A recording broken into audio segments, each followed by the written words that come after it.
प्यारे व्यूअर्स, अस्सलाम वालेकुम रहमतुल्लाह। स्विट्ज़रलैंड से मोहम्मद अयूब आपकी खिदमत में कुल्ला टॉक्स के साथ हाज़िर है। आज हम गुफ्तगू करेंगे कि जमहूरी निज़ाम की एक बड़ी वजह क्या है, ख़राबी की एक बड़ी वजह क्या है। मैं स्विट्ज़रलैंड में रहता हूँ, आपको सबको पता है।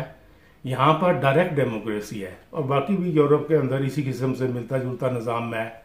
तो डायरेक्ट डेमोक्रेसी का ये मतलब है कि हर बंदे को इख्तियार हासिल है, वो हुकूमती मामलात में शामिल होता है। बाज़ नुमाइंदे यहाँ पे कौंसिल को कहते हैं, वहाँ की सारी आबादी जो है, अडल्ट जो है, वो सारे मेंबर होते हैं उस बोर्ड के।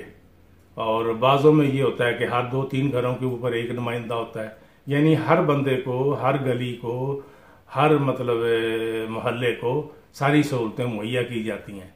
यहाँ पर यह है कि इंटरनेट की और इंफ्रास्ट्रक्चर, बिजली, पानी गांव में भी मौजूद है। तो गांव जो है वो भी शहरों की तरह है।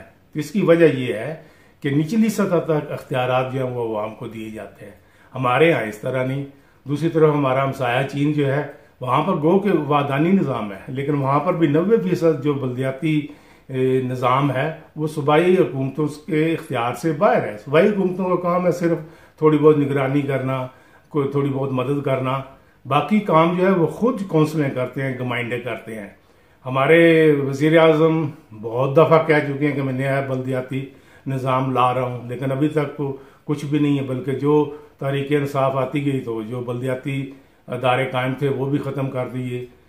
होता यह है कि जो भी हुक्मरान आता है वो एक मुनासिब मौका की ताक में होता है कि कब मुनासिब मौका हो कि हम ये इलेक्शन करवाएं और हम जीत जाएं, ताकि अगले जो जनरल इलेक्शंस है उसमें कामयाबी हो।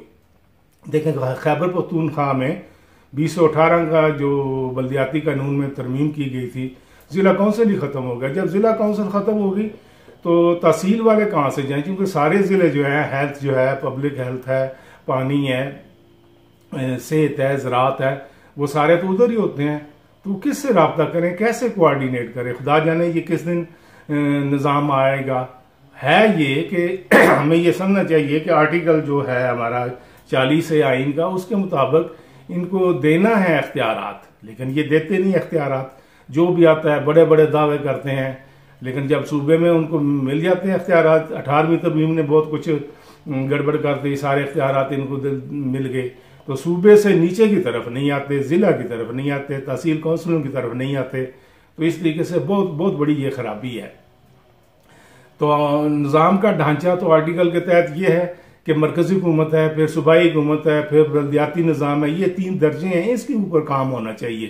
तो जब तक इसके ऊपर नहीं करेंगे तो निज़ाम कैसे मजबूत हो जाता है।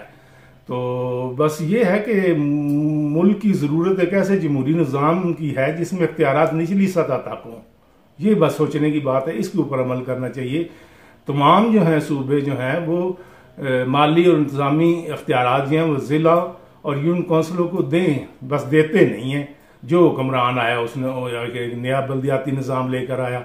हमें याद है बहुत अच्छी तरह कि अयूब खान बीडी मेंबर वाला वो लेकर आए निज़ाम। फिर जो भी आया उसने नया, हाँ, जनरल मुशर्रफ साहब जो निज़ाम लाए थे वो एक बेहतरीन निज़ाम था, लेकिन इन करप्ट हुक्मरानों ने इख्तियारात को अपने हाथ में रखने के लिए उसको जल्दी ख़त्म कर दिया। अगर वो आज तक चल रहा होता तो हमारे मुल्क में भी एक जमहूरी निज़ाम जो है, असल जमहूरी निज़ाम, हकीकी जमहूरी निज़ाम, जिसमें निचली सतह तक आवाम को इख्तियारात हासिल होते, वो फल फूल चुका होता। मैं उम्मीद करता हूँ प्यारे व्यूअर्स का आपको मेरी ये काविश पसंद आएगी और आप इस वीडियो को अपने दोस्त और बात तक शेयर करेंगे, इसे लाइक करें, और जो नए दोस्त आए हैं वो इस चैनल को सब्सक्राइब करें और बेल आइकन जो है वो दबा दें ताकि उनको नोटिफिकेशन मिलती रहे। तो हाँ, तो मैं बात कर रहा था कि आर्टिकल जो है हमारे आइन का 140 से, उसके तहत 3 दर्जात हैं। ये निज़ाम कायम करना है, कायम करना चाहिए।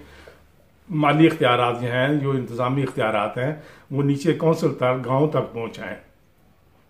इसका एक तरीका तो यह है कि बिल्कुल जिस तरह NFC अवार्ड जो है वो मरकज से सूबों को मालियाती वसाइल देता है, तो इसी तरह सूबों के अंदर भी एक ऐसा निज़ाम होनी चाहिए। इसी NFC अवार्ड की तर्ज पर एक ऐसा फार्मूला तय किया जाना चाहिए जिससे ज़िलों, तहसीलों और यूनियन कौंसिलों तक, जो जिनको हम इधर नुमाइंदे कहते हैं, उन तक वसाइल की तकसीम का फार्मूला तय हो जाए और ताकि अवाम की बेहतरी और खुशहाली के लिए काम किया जा सके। मेरी दुआ है आखिर पर कि अल्लाह ताला आप और आपकी फैमिली को खुश रखें। आमीन। अल्लाह हाफिज़।